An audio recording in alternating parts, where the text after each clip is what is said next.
ہوں بلال ملک اور آپ تمام دیکھنے اور سننے والوں کا السلام علیکم۔ حضرت سلیمان علیہ السلام بڑی شان و شوکت، روب دبدبے اور بے مثال قدرت و طاقت کے ذریعے حکومت کی۔ ان کا دارالخلافہ شام کا علاقے بیت المقدس میں تھا۔ ناظرین گرامی، خداوند تعالیٰ نے ان کو وسیع اختیارات سے نوازا ہوا تھا، حتیٰ کہ آسمانی بجلی کی کڑک، چمک، جن و انس، چرند و پرند، نیز کے تمام جو مخلوقات تھی آپ کے تابع تھی۔ آپ علیہ السلام سب کی زبان سمجھتے تھے۔ ایک زمانے کی بات ہے جب ملکہ سبا، جس کا موجودہ نام چمن ہے، اس پر بلقیس نام کی ایک ملکہ حکومت کر رہی تھی۔ اس نے بہت بڑی حکومت تشکیل دے رکھی تھی، لیکن وہ خود اور اس کی قوم سورج پرست اور بت پرست تھی۔ ناظرین گرامی، وہ خداوند تعالیٰ سے بہت دور تھے اور انحراف، بت پرستی اور گناہ کاری میں زندگی گزار رہے تھے، اور بت پرستی کے اس دور میں یہ حضرت سلیمان علیہ السلام پر لازم تھا کہ ان کو بت پرستی اور گناہ کاری سے نکال کر توحید کی دعوت دیتے اور بت پرستی اور گناہ کاری کی جڑ کو اکھاڑ پھینکتے۔ پیارے دوستو، ایک دن حضرت سلیمان علیہ السلام تخت پر تشریف فرما تھے، اور اللہ تعالیٰ نے تمام چرند اور پرند کو آپ علیہ السلام کے تابع کیا ہوا تھا۔ وہ ایک مخصوص انداز میں آپ علیہ السلام کے سر کے اوپر صف باندھے کھڑے تھے اور پر کے ساتھ پر ملا کر تخت کے اوپر سایہ کیے ہوئے تھے، تاکہ سورج کی گرمی آپ علیہ السلام کو اذیت نہ دے۔ پیارے دوستو، پرندوں میں ایک پرندہ جس کا نام ہدہد تھا، وہ وہاں پر موجود نہ تھا، اور اس کی جگہ سے روشنی تخت پر پڑ رہی تھی۔ حضرت سلیمان علیہ السلام نے دیکھا کہ تخت پر ایک جگہ سے روشنی پڑ رہی ہے۔ انہوں نے اوپر دیکھا تو معلوم ہوا کہ ہدہد اپنی جگہ پر سے غائب ہے۔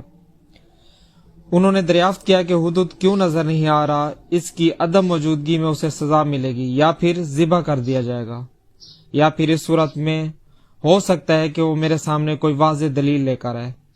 ناظرین گرامی، پھر تھوڑی ہی دیر گزری تھی کہ ہدہد وہاں آن پہنچا اور کہا کہ مجھے ایک ایسی بات معلوم ہوئی ہے جو آپ کو بھی معلوم نہیں ہے۔ میں ملک سبا سے ایک دلچسپ خبر لایا ہوں۔ میں نے ایک عورت دیکھی ہے جو یمن کے لوگوں پر حکومت کر رہی ہے۔ اس کے پاس دنیا کی ہر چیز موجود ہے، اور اس کے پاس بہت بڑا تخت بھی ہے۔ میں نے یہ بھی دیکھا ہے کہ وہ اس کی رعایا سورج کی پرستش کرتے ہیں۔ ان کے لیے ان کا بھگوان سورج ہے، اور شیطان نے ان کے لیے اس عمل کو خوبصورت بنا دیا ہے، اور ان کو ان کے راستے سے بھٹکایا ہوا ہے۔ اب وہ یہ بھی نہیں سمجھتے کہ کیوں نہ وہ ایک ایسے خدا کی عبادت کرے جو تمام جہانوں کا مالک ہے، سب کچھ اس کے تابع ہے، اور لوگ جو کچھ چھپاتے ہیں اور ظاہر کرتے ہیں وہ سب کچھ جانتا ہے۔ وہ اللہ تعالیٰ ہے جس کے علاوہ کوئی اللہ نہیں ہے، اور تمام جہانوں کا پروردگار ہے۔ علیہ السلام نے اس کا عذر قبول کیا اور فوراً ملک سبا اس ملکہ کے نام ایک خط لکھا جس میں توحید کی دعوت دی۔ وہ خط اگرچہ مختصر تھا لیکن پرمعنی تھا۔ حضرت سلیمان علیہ السلام نے وہ خط ہدہد کو دیا اور کہا، میں تحقیق کرنا چاہتا ہوں کہ تم سچ کہہ رہے ہو یا جھوٹ۔ یہ خط لے جاؤ اور ملکہ سبا کے تخت پر رکھ دینا، اور وہاں سے چلے جانا اور دیکھنا کہ وہ میری دعوت کا کیا جواب دیتی ہے۔ ہدہد نے وہ خط وہاں سے اٹھایا اور یمن سے شام کی طرف روانہ ہو گیا۔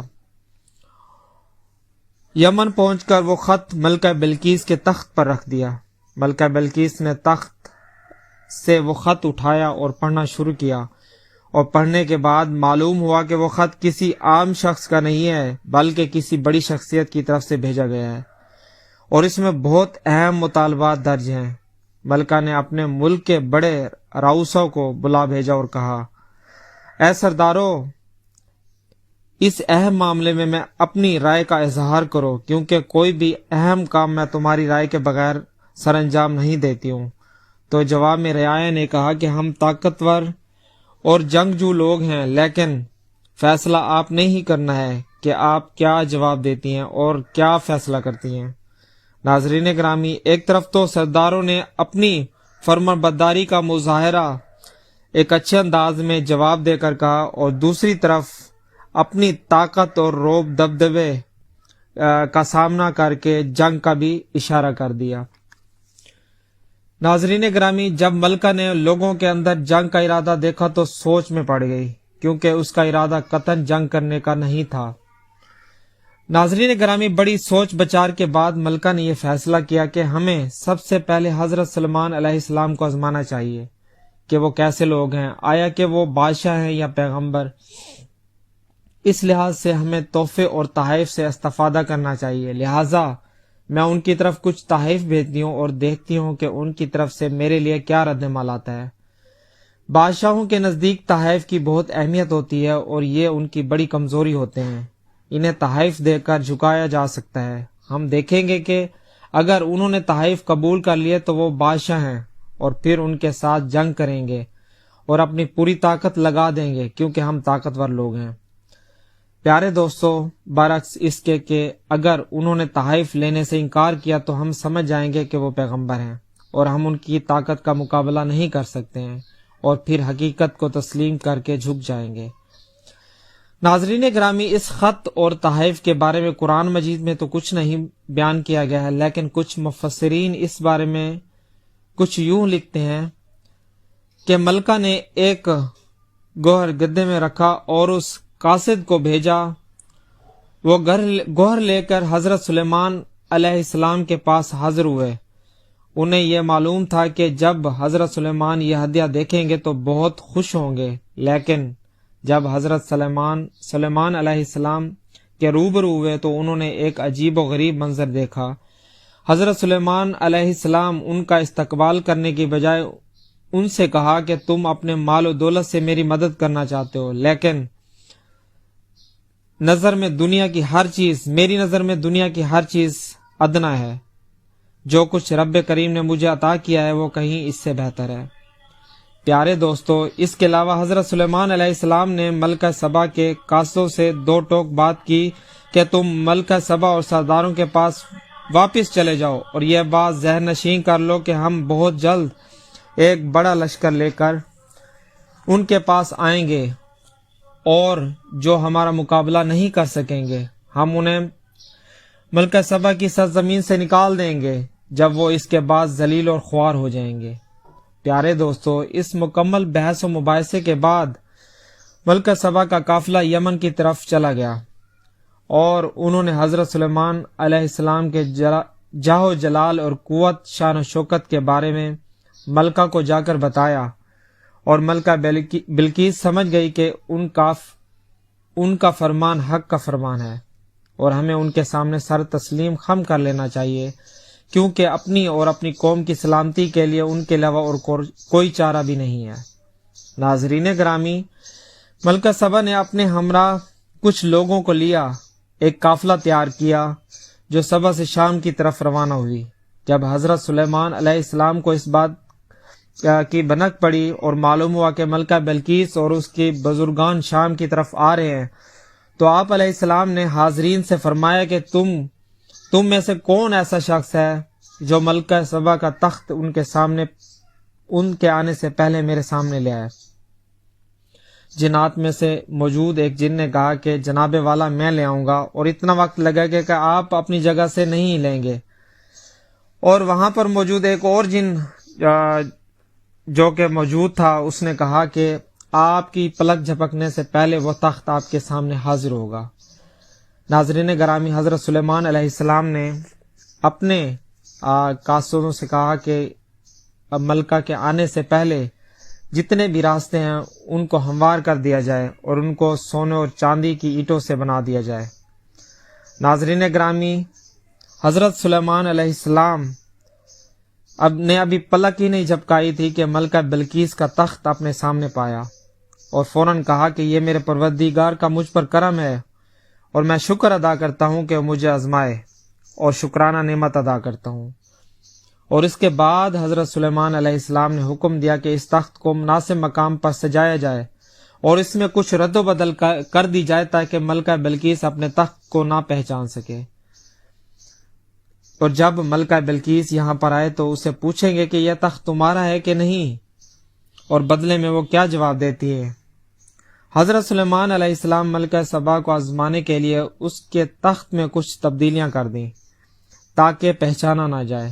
کچھ دیر ہی گزری تھی کہ ملکہ بلقیس اپنی رعایا اور اس گروہ کے ہمراہ وہاں پہنچ گئی۔ ملکہ بلقیس کے لوگوں میں سے کسی نے اس تخت کی طرف اشارہ کیا اور ملکہ بلقیس سے کہا، یہ تو وہی تخت ہے ملکہ جیسا آپ کا ہے۔ تو اس پر ملکہ بلقیس بڑے عقل مندانہ انداز میں جواب دیا، یہ تو وہی تخت معلوم ہوتا ہے۔ ناظرین گرامی، مفسرین لکھتے ہیں کہ ملکہ نے اپنے اس گراں قدر تخت کی بڑی حفاظت کی تھی، جس کی حفاظت کے لیے اس نے ایک دستہ مقرر کیا ہوا تھا، اور اس محل میں نہایت مضبوط دروازے لگے ہوئے تھے، لیکن ان تمام تر تبدیلیوں کے باوجود بھی ملکہ نے اپنے تخت کو پہچان لیا تھا۔ ناظرین گرامی، جس جگہ ملکہ کا تخت آویزہ کیا گیا تھا وہ جگہ شیشے کی تھی، زمین پر شیشہ لگا ہوا تھا اور اس شیشے کے نیچے پانی اپنی روانی کے ساتھ چل رہا تھا۔